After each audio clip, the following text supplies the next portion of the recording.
오늘 함께 은혜 받을 말씀은 우리 에베소서 3장 우리 14절부터 19절 말씀까지입니다. 우리 신약성경 312면에 하나님의 말씀이 기록되어 있습니다. 에베소서 3장 14절부터 19절 말씀까지입니다.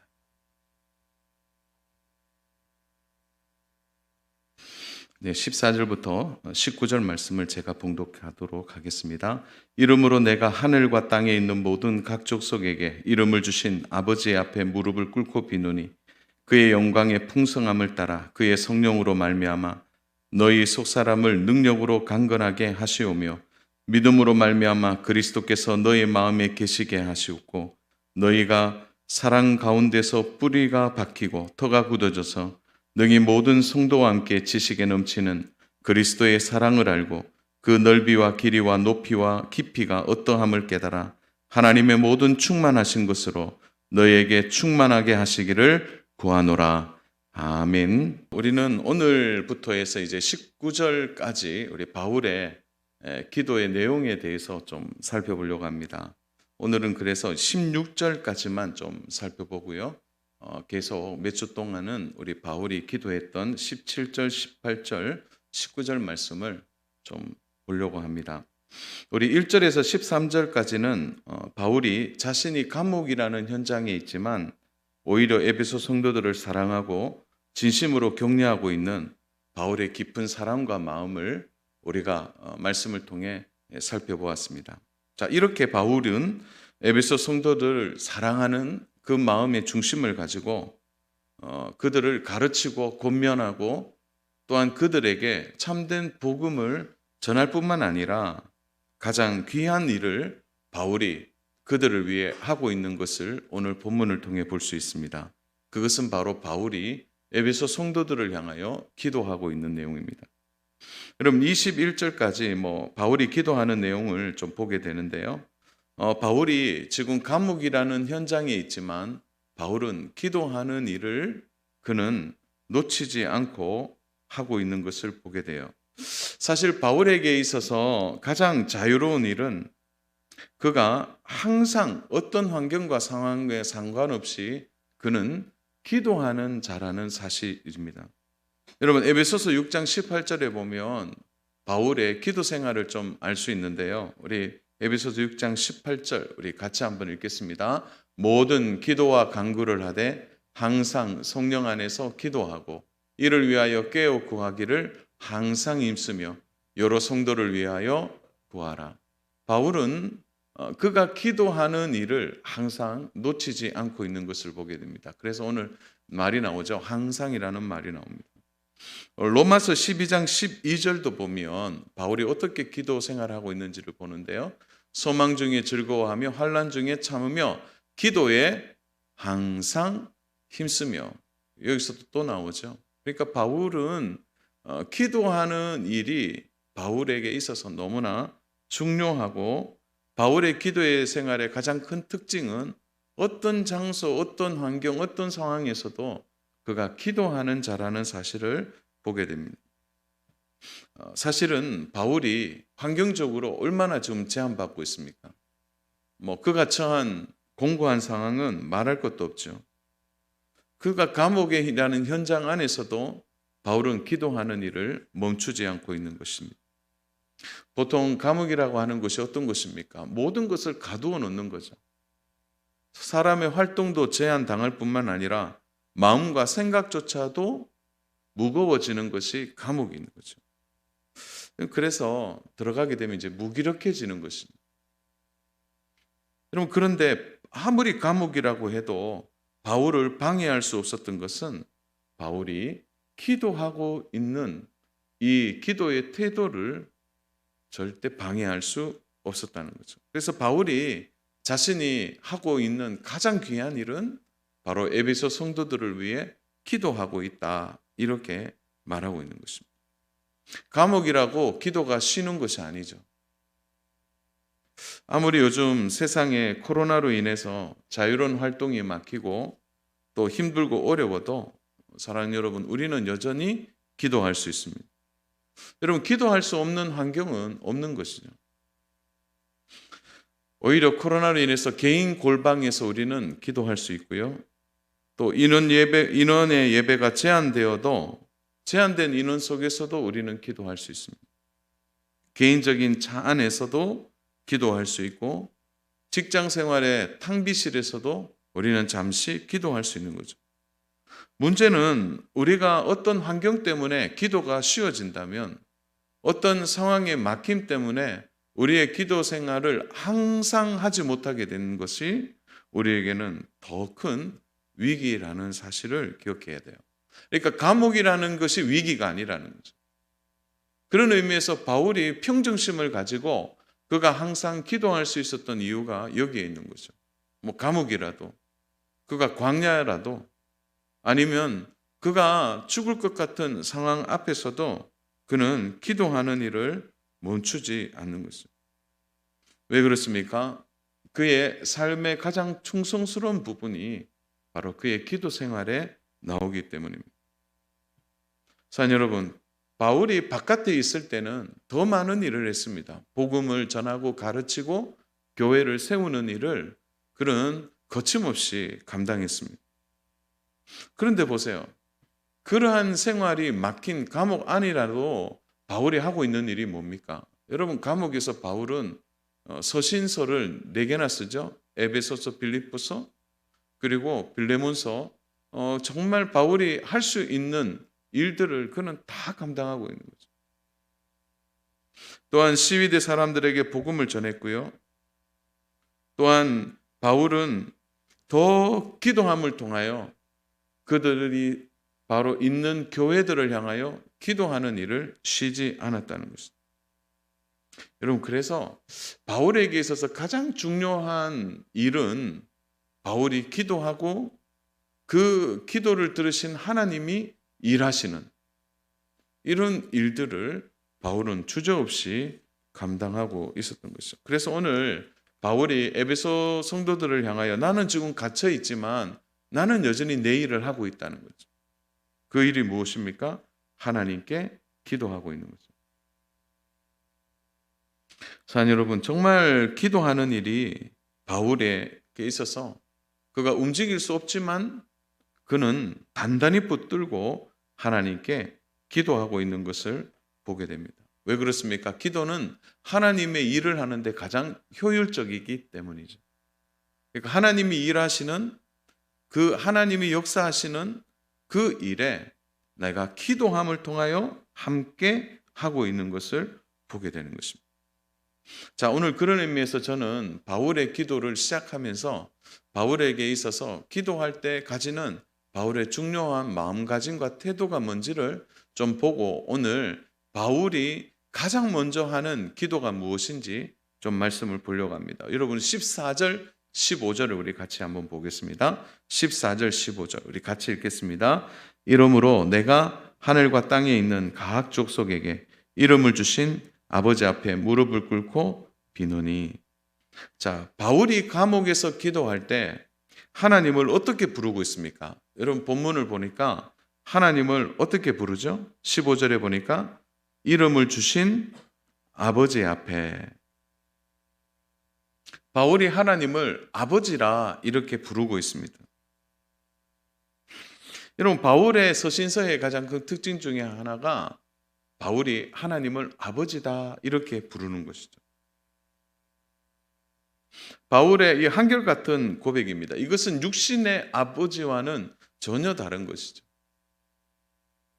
바울에게 있어서 기도는 형식이 아니라 그가 가장 밀접하고 있는 가장 가까운 하나님을 향하여 그는 하나님을 아버지다 이렇게 먼저 부르고 있는 것입니다. 하나님이 나의 아버지 되심을 바울이 깊이 인지하면서 그는 아버지 앞에 자신의 마음을 쏟고 있는 것입니다.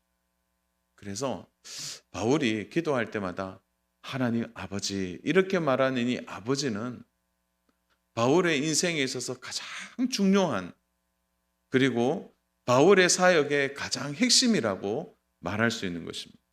그가 아버지를 위하여 일을 했었고 그가 아버지를 위하여 감옥에 들어갔고 그가 아버지를 위하여 자신을 내던져서 지금 많은 성도들을 세워가는 이 모든 일에 바로 아버지가 중심이 되었다는 것이죠.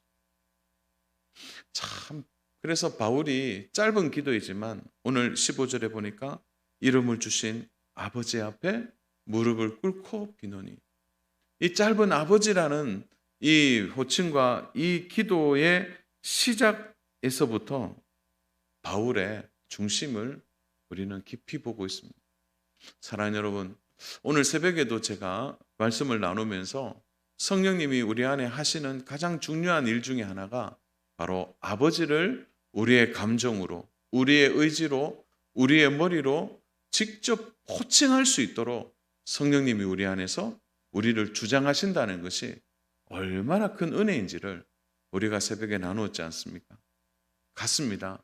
사랑하는 여러분, 오늘 우리가 너무 많이 기도해서, 또 우리가 기도 생활하면서 온 수년간의 이 신앙생활을 하기 때문에 우리의 입에 아예 달아있는, 그래서 하나님 아버지 하는 것이 우리의 마음에 감동이 없을 줄 모르겠어요.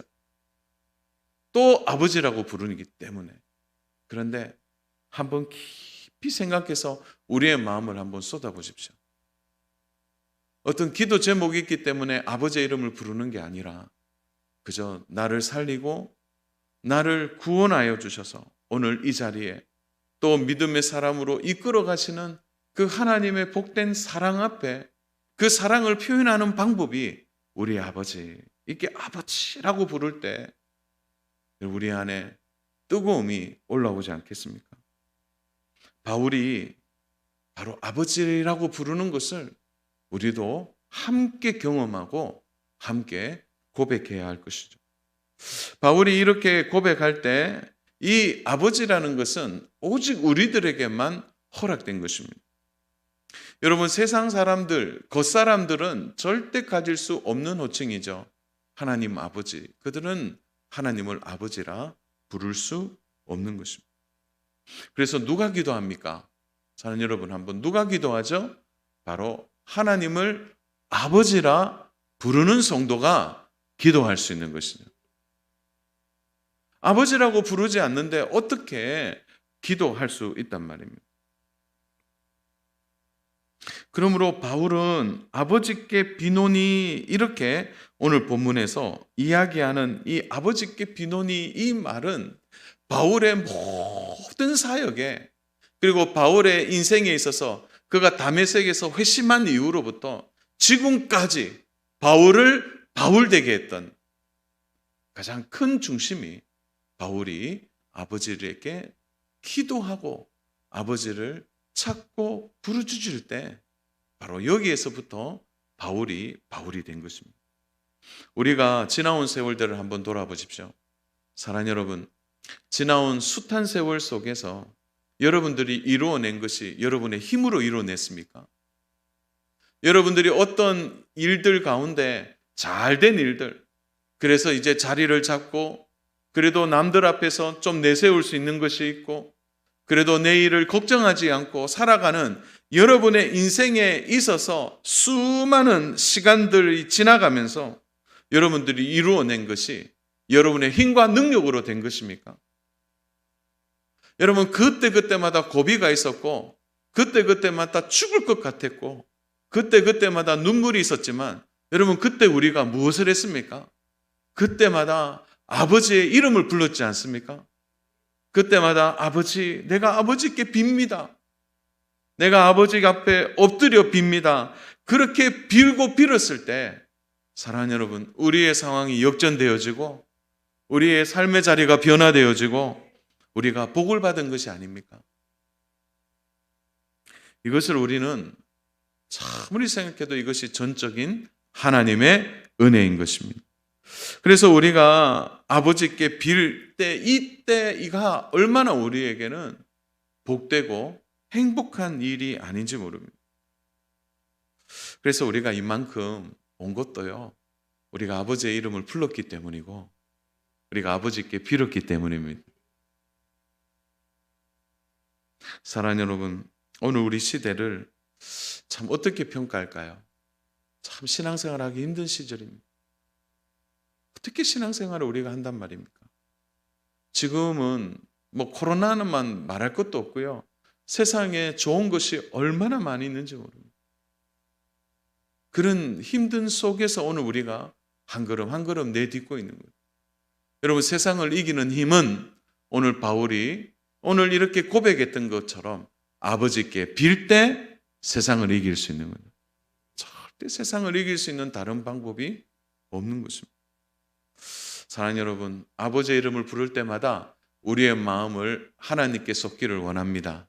그래서 우리의 마음을 막 쏟아서 아버지 이렇게 부를 때 참 이것이 우리를 하나님의 자녀 되게 하는 가장 복된 일이라는 사실을 기억해야 하는 것입니다.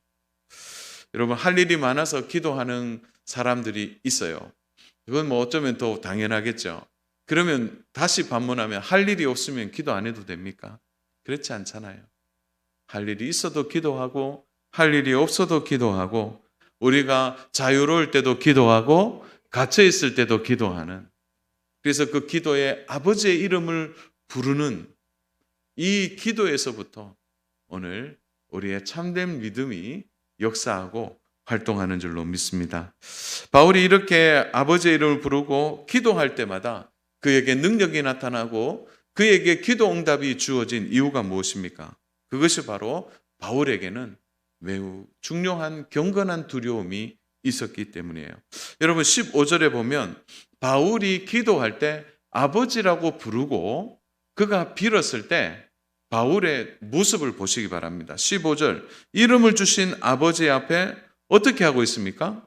무릎을 꿇고 빌고 있는 것이죠.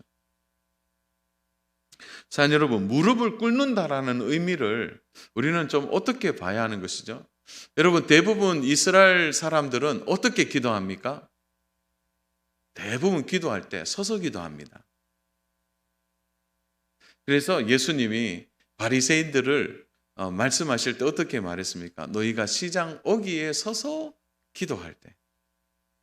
그래서 보통 모든 것은 서서 기도해요.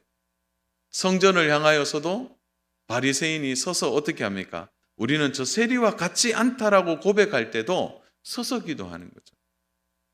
그래서 대부분의 기도의 자세가 서서 기도하는 것과 다르게 바울은 어떻게 하고 있는 것입니까? 무릎을 꿇고 하나님 앞에 엎드리고 있는 거죠. 무릎을 꿇는 것은 바로 자신이 하나님 앞에 나의 아버지라 부르지만 그 아버지를 부를 때 깊은 사랑이 있지만 동시에 아주 경건한 두려움이 바울에게 있는 것입니다. 사랑하는 여러분, 우리가 하나님을 사랑할 때 저는 사랑한다 이렇게 말할 때 이 두 가지가 함께 있어야 된다고 생각해요. 그것은 정말 아버지를 부르고 우리의 마음을 쏟을 때는 자녀가 그저 아버지께 간구하는 그런 마음으로 아버지를 붙드는 것, 그것도 있어야 되지만 동시에 아버지를 향한 경건한 두려움이 있어야 되는 거죠. 바로 영적 권위에 대한 부분입니다. 그래서 바울은 바로 무릎을 꿇고 아버지 앞에 빌고 있는 것입니다. 이것은 바울 자신에게 있어서 바울이 기도하고 있지만 기도를 통하여 역사하시는 분이 하나님이시고, 그리고 이 기도의 모든 주도권은 하나님이 중심이라는 사실을 바울이 인정하고 있는 것입니다. 사랑하는 여러분, 그래서 우리의 기도의 생활에 있어서 매우 중요한 것은 하나님께 기도할 때 친밀하게 기도하지만 그 친밀함 속에 우리 안에 경건한 두려움이 있어야 돼요. 하나님 아버지에 대한 두려움. 그래서 아버지에 대한 이 두려움을 우리는 절대 잊어서는 안 돼요. 그래서 아버지의 이름을 부르면서 동시에 우리가 무릎을 꿇을 수밖에 없는 그 전능하신 하나님, 그 하나님의 권위를 우리가 인정하는 것입니다. 세상에서는요, 무릎을 꿇는 것, 그거 굉장히 자존심 상하는 일이고, 세상에서 무릎을 꿇는 일은 어떻게 보면 치욕적인 일이라고 말할 수 있습니다. 여러분, 그러나 우리가 하나님을 가볍게 여기지 않고 하나님을 귀하게 여길 때마다 우리가 할 수 있는 일은 바로 하나님께 무릎을 꿇고 기도하는 일입니다. 그저 벌을 받지 않기 위하여서 혼이 날까 봐 하는 그런 두려움이 아니라 여러분 사랑하기 때문에 오는 두려움이 있는 거죠. 사랑하기 때문에. 여러분 그 마음으로 그 태도를 가지고 하나님의 이름을 부르고 하나님께 나아가야 하는 것입니다. 교회 안에 많은 부분에 있어서 여러분들이 기도하고 있을 거예요. 그래서 혹시 개인적으로 성전에 와서 기도한다든지 아니면 여러분의 개인의 골방에서 기도할 때 우리가 꼭 무릎을 꿇어야 하나 그렇게 말할 수 있어요. 그러나 여러분의 각자의 상황이 어떻게 되든지 간에 이 무릎을 꿇는 이 태도, 경건한 두려움을 가지고 하나님을 만나는 태도는 오늘 우리에게 너무 중요합니다. 그래서 여러분들이 기도의 생활에 있어서 꼭 지켜야 할 부분이 이 부분이에요. 특별히 여러분들이 대표 기도를 하실 때는 진짜 한 주 동안은 정말 기도하고 하나님 앞에 나오셔요.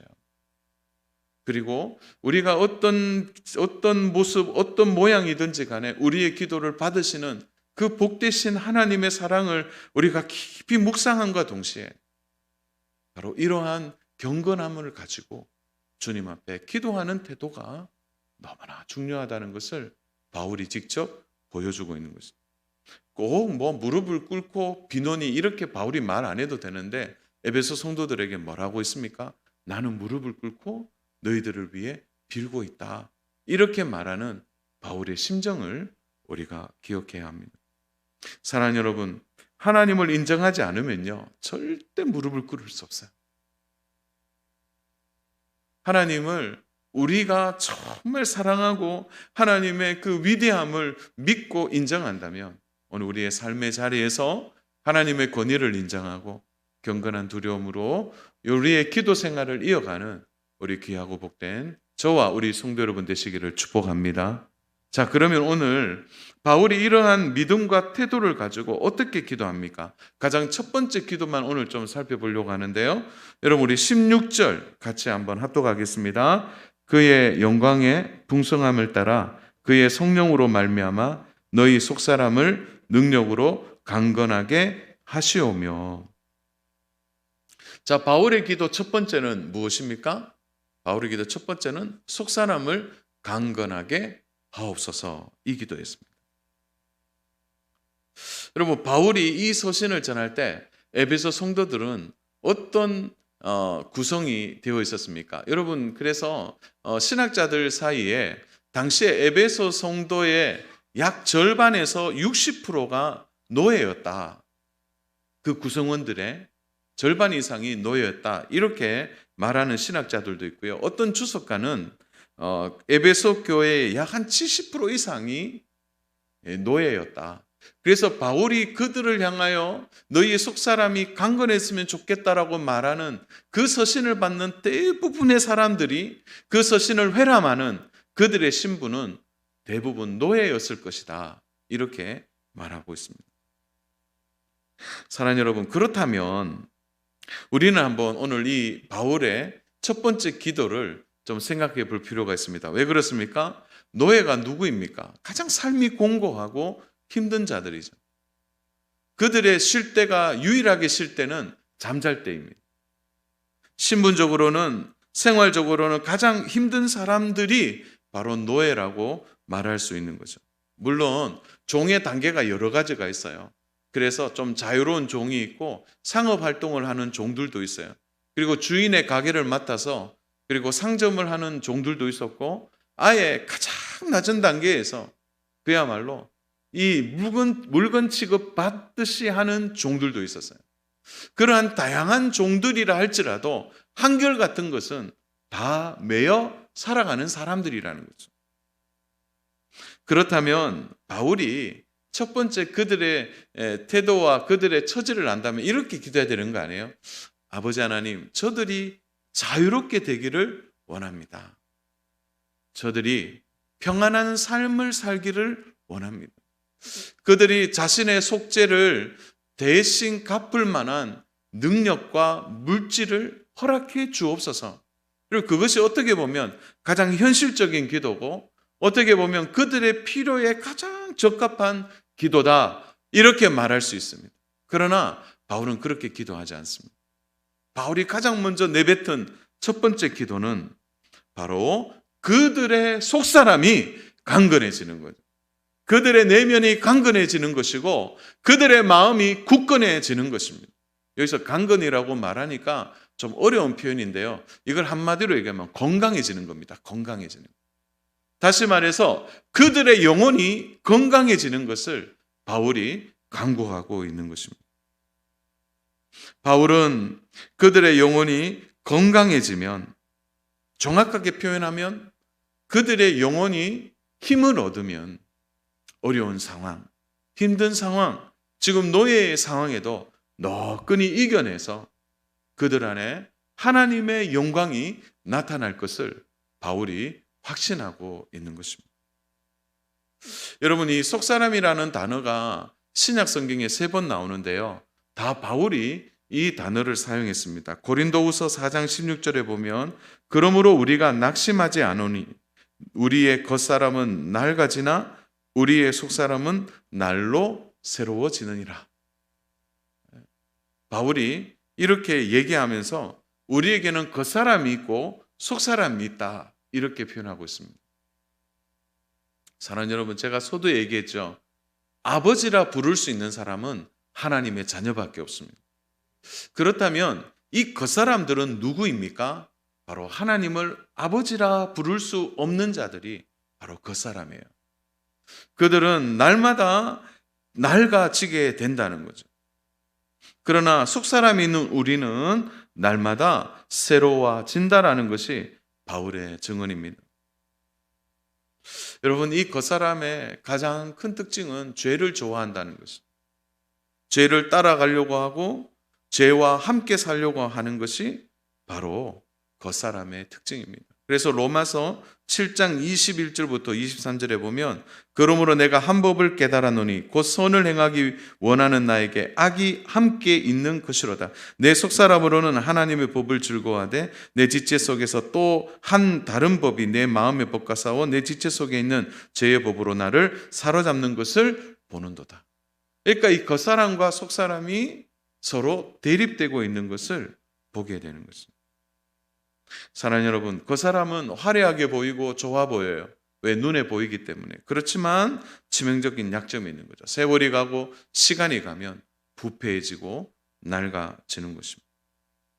왜 바울이 가장 첫 번째 기도를 이들에게 속사람이 건강해지기를 기도했을까요? 그것은 영혼이 새롭게 되는 일이 가장 시급하고도 중요한 일이라는 것을 바울이 알고 있었기 때문입니다. 사랑하는 여러분, 노예의 삶에서 좀 해방되고 그러면 좀 자유롭겠죠. 그러나 그것이 해방하고 어쩌면 자신의 삶에 조금 물질이 채워지고 자신의 개인적인 문제가 해결되는 것보다 더더 비교할 수 없이 중요한 것은 영혼이 사는 것입니다. 영혼이 살아나는 것이죠. 영혼이 건강해지는 것입니다. 그래서 바울은 감옥의 현장에 있든지 너희가 노예이든지 뭐 너희들이나 내나 똑같다. 같이 갇혀 있지만 묶여 있지만 우리가 진리로 우리가 자유를 이룰 수 있는 것, 참된 은혜가 있는 것은 결국 하나라는 거죠. 우리의 영혼이 강건해지는 것입니다. 여러분, 강건해지는 이 중심이 살아나면 좀 못 살아도, 좀 힘들어도, 어려워도 그걸 이겨내게 되는 것입니다. 대부분 무너지는 이유가 무엇입니까? 속사람이 건강하지 않으면 무너지게 되는 거죠. 오늘 우리의 기도의 첫 번째 순번이 무엇입니까?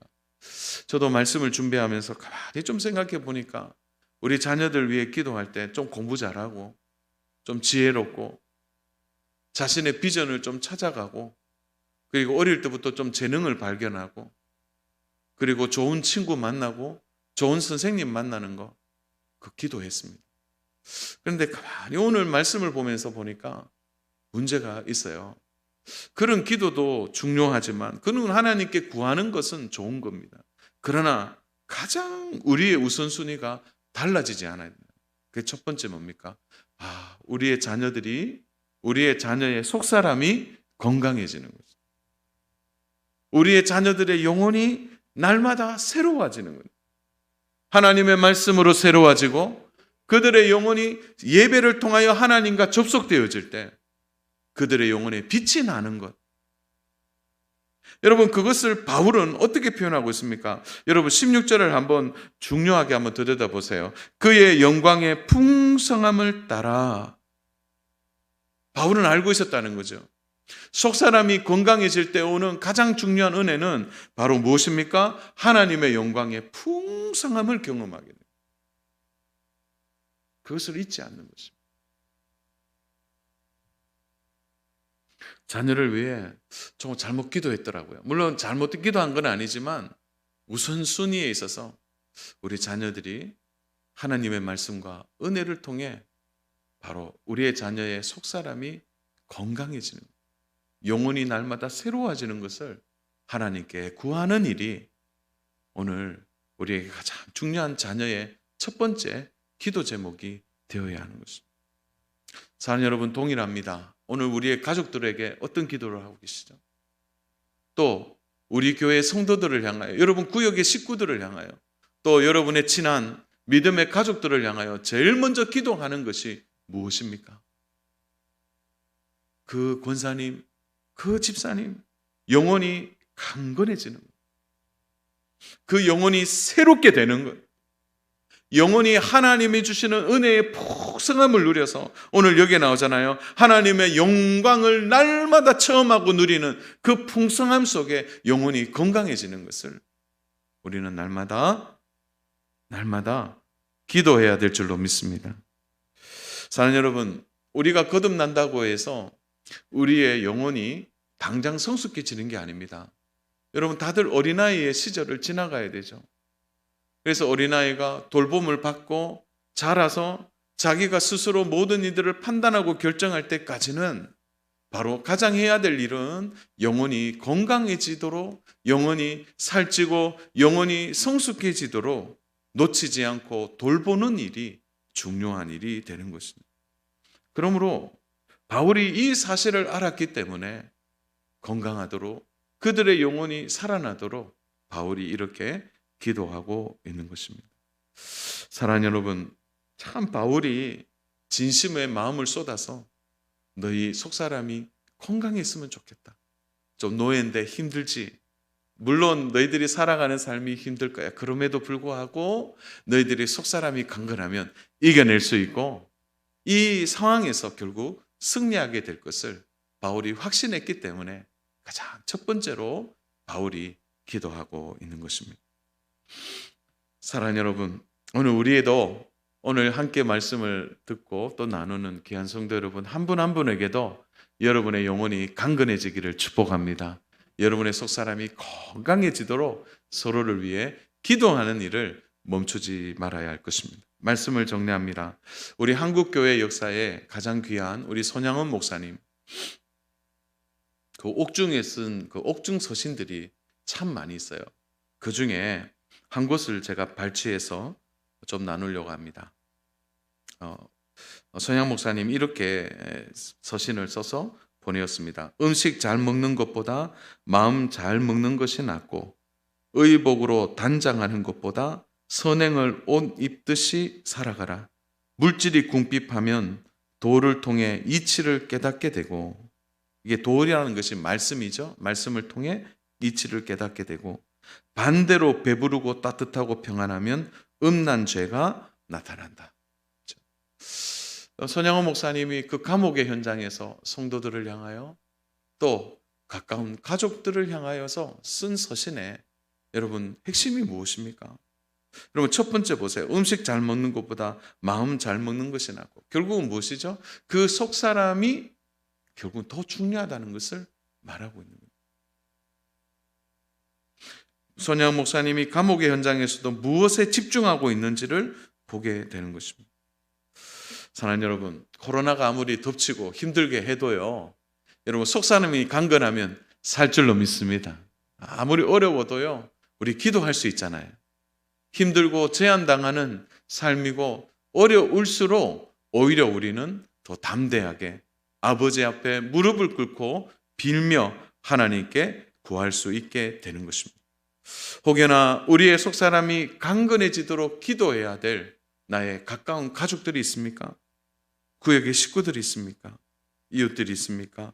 성도님들이 있습니까?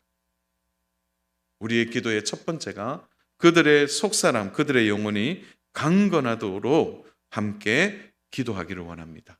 그리고 동시에 우리가 아버지께 빌고 또 경건한 두려움으로 하나님께 구하며 이 연말을 기도로 잘 마무리하는 저와 우리 귀한 성도 여러분 모두 되시기를 주님의 이름으로 축복합니다.